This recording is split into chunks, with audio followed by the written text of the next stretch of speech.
dos apóstolos e na comunhão e no partir do pão e nas orações. Diga graças a Deus. Aleluia. Podemos nos assentar, queridos. É apenas um versículo, mas quisera eu nessa noite ter a capacidade de extrair toda a profundidade do conteúdo desse texto que encerra, como diz aqui a leitura, o título desta sessão, como viviam os convertidos. O livro de Atos dos Apóstolos, segundo a ortodoxia, ou segundo os teólogos, segundo os estudantes estudiosos da Bíblia, todos são unânimes em conceder a autoria do livro de Atos dos Apóstolos a Lucas.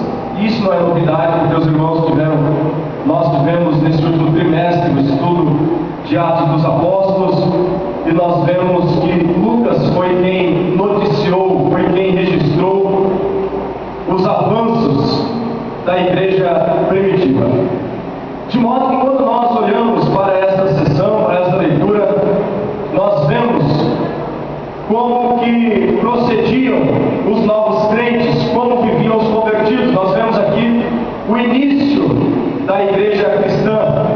Nós vemos aqui o início, o prosseguimento do trabalho que o Senhor Jesus fundara, que o Senhor Jesus começara, que o Senhor Jesus dera para os seus apóstolos dar prosseguimento. E diz aqui que os convertidos, eles perseveravam na doutrina dos apóstolos, na comunhão e no partir do pão. O livro de Atos dos Apóstolos, por si só, tem uma leitura arrebatadora. Quando nós começamos a ler Atos dos Apóstolos, desde o seu início, nós vemos que é um livro histórico, é um livro que descreve e noticia os atos da igreja primitiva. Há quem diga até que o livro de Atos dos Apóstolos não se deveria se chamar Atos dos Apóstolos, mas Atos do Espírito Santo, porque é o Espírito Santo quem promovia aquele crescimento da igreja. Quando nós partimos desde já o primeiro capítulo de Atos, a partir do versículo 8, pelo menos, quando o Senhor Jesus promete enfaticamente que os seus discípulos não saiam, não arredem o pé de Jerusalém, até que eles sejam revestidos de poder, para então eles poderem ser capacitados pelo Espírito Santo para dar continuidade a essa obra. Nós vemos já em Atos 2 o Espírito Santo sendo derramado sobre a igreja que estava ali reunida, e eles sendo então cheios e sendo então motivados para dar continuidade a essa obra. Nós vemos então que a igreja primitiva, ela desde o seu início do capítulo 2 de Atos, como que ela vai crescendo, como que ela vai desenvolvendo, como que ela vai formando o corpo de Cristo, aquilo que ela foi designada nessa terra para fazer. De modo que quando nós olhamos para a igreja primitiva, nós vemos que a igreja primitiva era uma igreja triunfante, era uma igreja que avançava, era uma igreja que desenvolvia, era também uma igreja intrépida, ou seja, era uma igreja ousada, era uma igreja corajosa. A igreja primitiva então era uma igreja vencedora. A igreja primitiva também era, quando nós olhamos nos Atos dos Apóstolos, já vemos logo, já também nos primeiros capítulos, que a igreja primitiva não deixava de ser também uma igreja perseguida. A igreja primitiva também, desde o seu início, desde os primeiros movimentos dos apóstolos, ela passou também a ser uma igreja primitiva, uma igreja perseguida. Mas nós temos que admitir que por onde os apóstolos passavam, por onde os discípulos passavam, eles deixavam a sua marca, eles deixavam a sua mensagem, ou seja, curas eram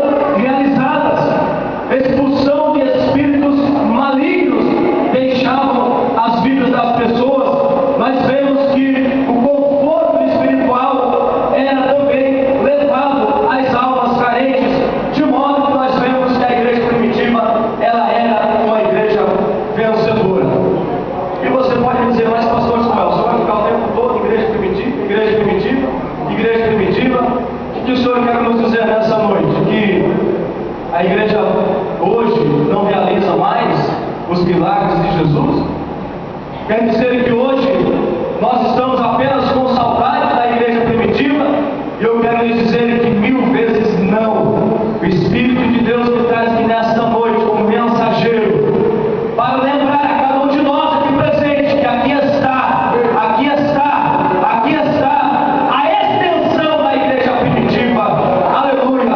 Aqui está a continuidade daquele projeto de Deus, daquele projeto da igreja que começou naqueles dias e foi dando continuidade, como o Senhor Jesus prometeu em Mateus capítulo 16, a partir do versículo 18 a seguir, e disse que sobre esta pedra, Jesus dizendo, apontando para si mesmo: tu és Pedro, e sobre esta pedra edificarei a minha igreja, e as portas do inferno não prevalecerão contra ela. Aleluia! Os anos se passaram, os séculos se passaram, o inimigo de Deus, o inimigo da igreja, que não vamos dizer o seu nome nesse ambiente santo, ele tentou de muitas formas parar o avanço da igreja, mas ela continua avançando, ela continua vitoriosa, ela continua operante. A sociedade precisa dessa gente de Deus na face da terra, chamada a igreja. Aleluia! E aqui está cada um de nós como extensão daquele projeto inicial, que como nasceu no coração de Deus, ele não mingua, ele não para, mas ele prossegue triunfante, prossegue avançando. E por isso temos esta reunião maravilhosa nesta noite, de pessoas que fazem parte da extensão dessa igreja. Aleluia! Mas quando nós olhamos para o texto, quando nós olhamos para os escritos de Atos dos Apóstolos, nós vemos esta igreja imparável, esta igreja que prossegue a despeito dos martírios, a despeito das perseguições, a despeito de tudo mais que é investido contra a igreja. Esta igreja não paira na nossa mente uma pergunta que nós fazemos nessa noite: qual era o segredo da igreja primitiva?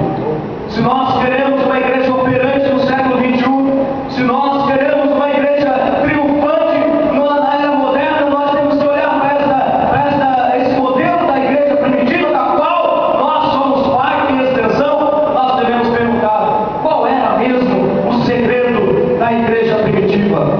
E nós dizemos que o segredo da igreja primitiva é que ela era imbuída de um espírito de perseverança. A igreja primitiva, ela era imbuída de um espírito de perseverança. Mas pastor Samuel, ajuda nós, o que vem a ser perseverança? Perseverança, conforme o dicionário define, podemos dizer que perseverança é conservar-se firme e constante, sem mudar de intento, sem mudar o alvo. Perseverar em algo, perseverar num projeto, perseverar numa ideia, é manter-se firme e constante, sem mudar de intento. Eu quero dizer que nós vivemos numa sociedade vulnerável. Nós vivemos numa sociedade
obedecer às doutrinas bíblicas. E uma igreja só pode ser triunfante, uma igreja só pode ser perseverante. Cada crente só pode realmente ter uma história de sucesso na sua caminhada espiritual se ele perseverar na doutrina bíblica, na doutrina dos apóstolos. Nós vamos meditar algumas doutrinas, porque desde o Gênesis até o Apocalipse, a Bíblia está repleta, está recheada de doutrinas bíblicas para nós seguirmos e para nós meditarmos. As doutrinas que nós vamos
A Bíblia também fala da doutrina do homem, a antropologia teológica.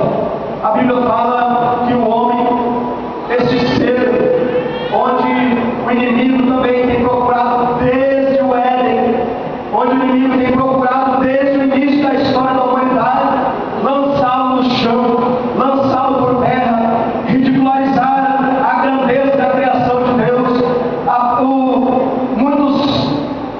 Muitos conceitos são formados para negar o trabalhar desse Deus na criação da humanidade. Mais uma vez repito, aí o que a Bíblia chama de a falsa ciência, querendo negar que nós somos feitura dele, que nós somos criatura dele, querendo negar que nós somos produto das suas mãos. Mas se nós, mais uma vez, olharmos no livro do Gênesis, como o nosso Deus, no seu poder criador, quando ele formou e fez todas as coisas, desde que eu leio aqui alguns versículos, onde nós vemos Deus trabalhando no início da história do mundo, Deus querendo construir um ambiente, Deus construindo melhor um lugar onde ele haveria de colocar a sua criatura.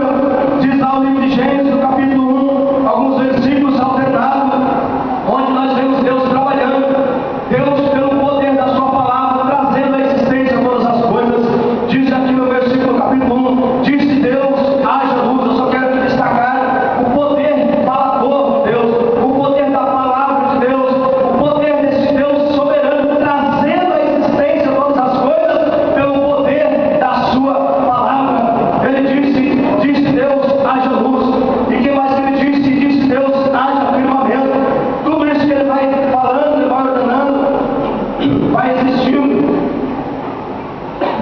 Aleluia, vai existindo pelo seu poder.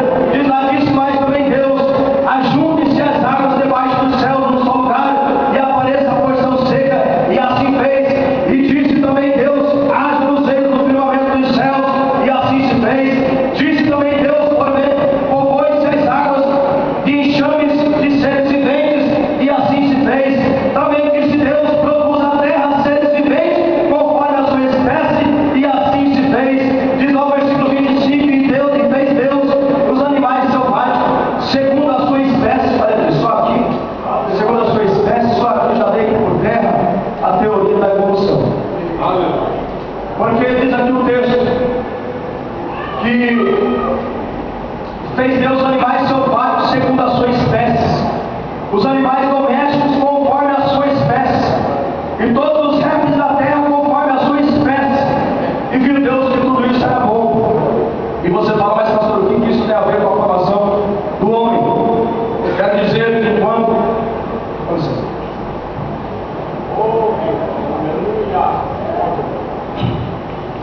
enquanto a ciência tenta negar o homem como um produto criado das mãos de Deus, enquanto a ciência tenta colocar a ideia de que nós somos fruto de um processo evolutivo, enquanto a ciência tenta colocar dessa forma, nós vemos que Deus, pelo seu poder criador, ele fez e formou todas as coisas pelo poder da sua palavra. Mas no versículo 26 aqui o Senhor faz uma pausa. Diz aqui, também diz Deus que no poder criador de todas as coisas poderia trazer à existência também o homem, assim como Deus disse, haja isso, haja aquilo outro, que as coisas foram formando pelo poder da sua palavra. Deus também podia ter falado, agora eu quero que haja aqui o homem. E certamente o homem teria vindo à existência, mas não foi assim que Deus fez. Deus parou o seu trabalho, Deus parou a sua obra, proclamou uma reunião. A Trindade Santa se reuniu e disse, agora façamos o homem a nossa imagem, conforme a nossa semelhança. Olha aqui para mim. Então Deus certamente se abaixou. Deus pegou um punhado de barro. Deus pegou esta massa e começou agora a moldar esta massa. Começou agora a trabalhar esta massa. Deus, enquanto ele trabalhava, enquanto ele amassava, e quem trabalha com artesanato sabe o quanto é gostoso mexer com argila, o quanto é gostoso mexer com barro. Uma mulher, minha esposa, né, artista plástica, eu já trabalhei algumas coisas nisso com ela.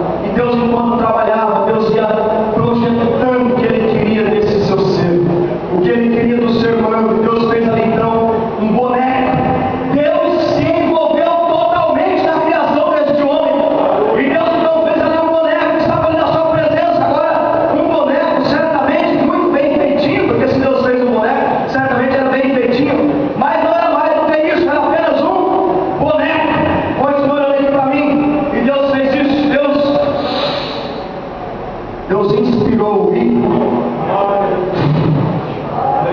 soprou nas suas narinas e ele veio a ser a alma vivente, e ele veio a ser esse ser complexo que sou eu e você. Aleluia!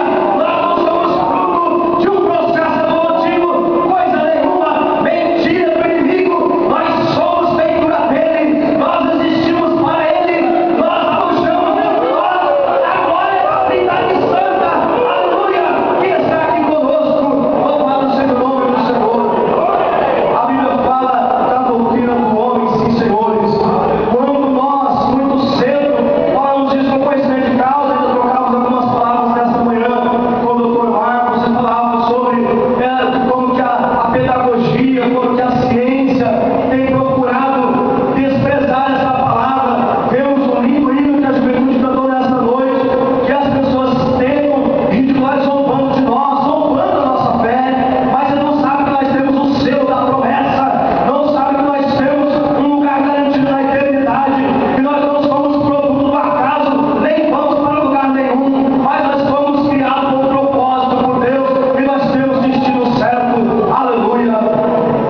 E então, quando nós vemos esta teoria evolucionista, nós devemos crer, não, mas aqui no meu coração diz que existe a doutrina do homem. Deus criou o homem, Deus fez o homem à sua imagem, conforme a sua semelhança. Queridos, a Bíblia também fala, infelizmente, a Bíblia precisa falar também de uma doutrina chamada doutrina do pecado. A Bíblia diz que este homem que Deus criou, este ser especial que Deus formou, esse ser que Deus formou com tanto carinho, com tanta exclusividade, a Bíblia diz que este homem veio a